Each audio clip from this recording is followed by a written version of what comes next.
Welcome to BKW Physics. I'm Mr. Conlon, and today we're going to start our discussion talking about a guy named Galileo. Galileo did a lot of things in science, in physics, but one thing he really set the tone for was figuring out the acceleration of gravity.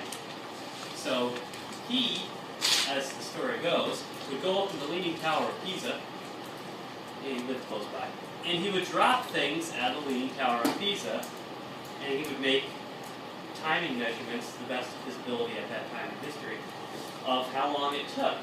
And he dropped all different objects, heavy objects, light objects, and he was trying to come up with a pattern and see how it worked.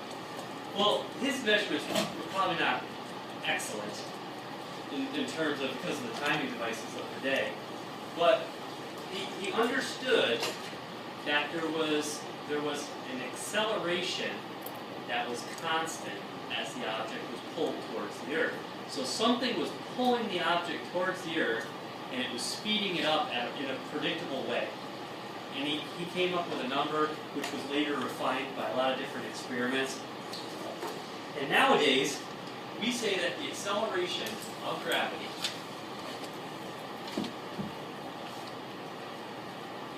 which, by the way, is kind of a misleading, it just confuses people. What is an acceleration again? Going back to general definition of acceleration. Change of velocity. So this is a change of velocity. We call it gravity because that's what we named it. And it just means that when you drop an object, it will change its velocity in a predictable way. And the way it changes itself, the acceleration is the number negative 9.81 meters per second squared. That's what we'll use this year in class with acceleration of gravity. Now, that number actually varies a little bit. In fact, I looked it up, and if you're in North Maine, it's negative 9.810 as compared to South Florida, which is 9.790. It's quite a bit of difference if you think about it. Now, why would there be a difference in the acceleration of gravity? Air pressure. Air pressure might be a thought. So you're thinking the air pressure somehow is interfering like a friction? Well, I'll tell you, if you did it in a frictionless environment, like you set up a vacuum tube, and you tested at these two locations, they still come out different. So that's not really the answer. You have another thought? Altitude? Altitude? What does altitude have to do with things? Like how far away it is. What pulls objects towards the center of the Earth? Gravity. We can use the word again. What is it? Well, it has to do with the mass of the Earth, and we'll find out later in class that massive things with a lot of inertia, kind of create this effect, this gravity. They pull towards each other. So the Earth is a massive pump. It will pull other objects with mass towards its center.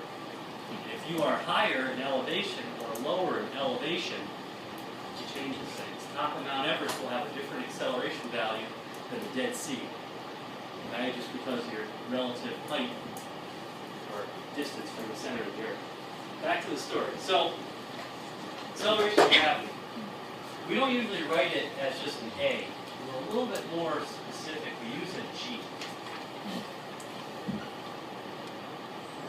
Now, if on a test you write the A instead of the G, you're not going to get the problem wrong. Well, the reason we write G is because we're trying to remind ourselves this is a problem specifically where something is being dropped, or something is being pulled towards the center of the Earth. So we use the letter G, meaning to stand for gravity. Now, up until this point, we've done these equations. Let's see if we can get them all. We got acceleration into change of velocity of time. We got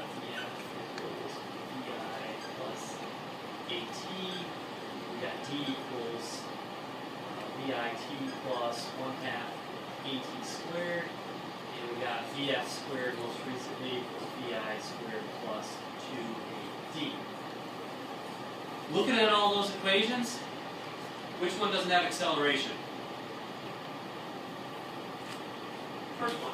So it doesn't really apply to today's lesson. I'll just kind of cross it out. Doesn't apply. But all the other ones have acceleration, so all the other ones can now be used in specific problems where we're talking about dropping something. Up until this point, we've been talking about a car speeding up, someone slowing down. We've been just talking about things going this way, pretty much, horizontally. Now we can talk about things going this way, and the way we can change the equation is just think of each one of these and write each one of these as a G instead of just a plain old A. Let's do an example. The teacher is walking along and has fumbling fingers and drops the marker. How long did it take the marker to hit the ground? Make up a number. Right here. Point what? 8.8. Okay. So, I can say, alright, if the marker took 0.8 seconds to hit the ground, how fast is it going when it hits the ground? In other words, I can ask you to use this equation. So we could say, alright, how fast did it start when I let go? 0, because I was holding it, and it fell out of my hand. So 0 plus a negative 9.81 meters per second squared times 0.8 seconds. Somebody do a handy-dandy calculator where we'll multiply those two together. What do you get for the final velocity? Go ahead.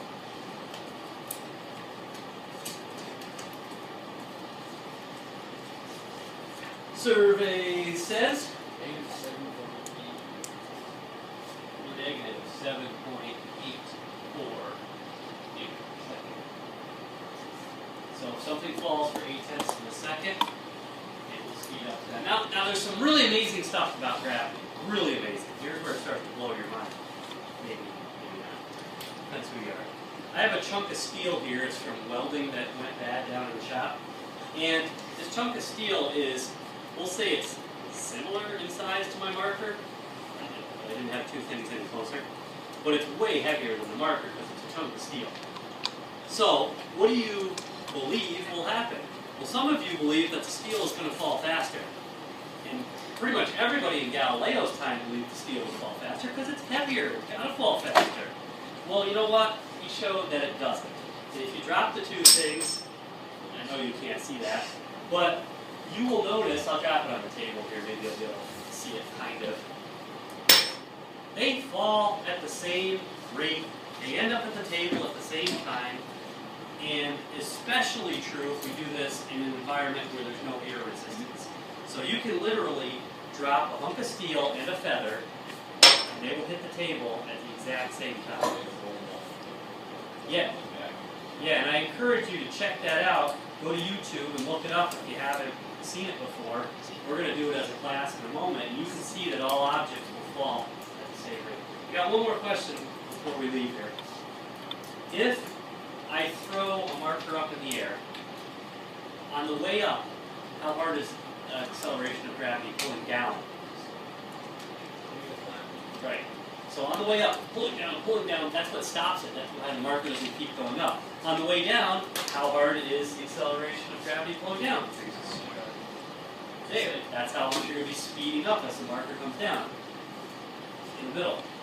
Going up, it stops right there before it comes back down. How hard is the acceleration of gravity?